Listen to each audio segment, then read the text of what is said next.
Now we're going to add some authentication to our blogging app. Now this is important because for content creators, we need to be able to log in, log out. We need to be able to sign up for our own blogging account and create blog posts.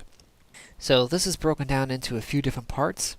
And the first part we're going to take a look at are our views. And the views are adjusted a little bit, as well as we added a few. So let's look at our views directory. We've added a couple new views. We've got a login view and a sign up view. Now these are both very similar, but we kept them separate just so that it's a little bit cleaner and easier to understand. Now those are both new views, but we want to first start off by taking a look at layout.jade. So we made some changes to our layout. What we have now is a login section with an unordered list.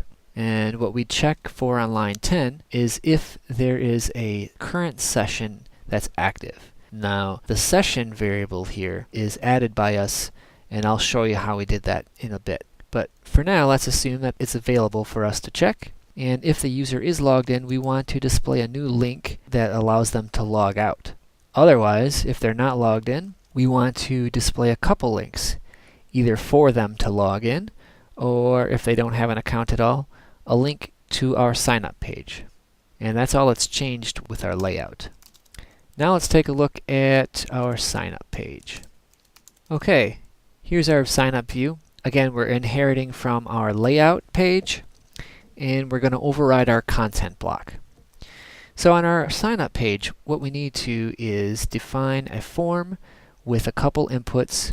We want to allow users to submit their email address and define a password. We're keeping it very simple right now. I'm not even going to ask for their name. We're not going to ask for their password twice, enforce password rules. We just want to keep this simple, get you guys started, and feel free to implement more rules as your blogging platform matures. So here we are. We have got a header to sign up. We've got a couple checks here for validity of the data that is submitted.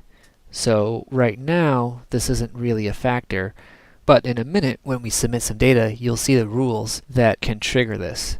So if exists is set to true in our template, we'll output a special div with an error class with this message that says, hey, that user already exists, maybe you're trying to log in.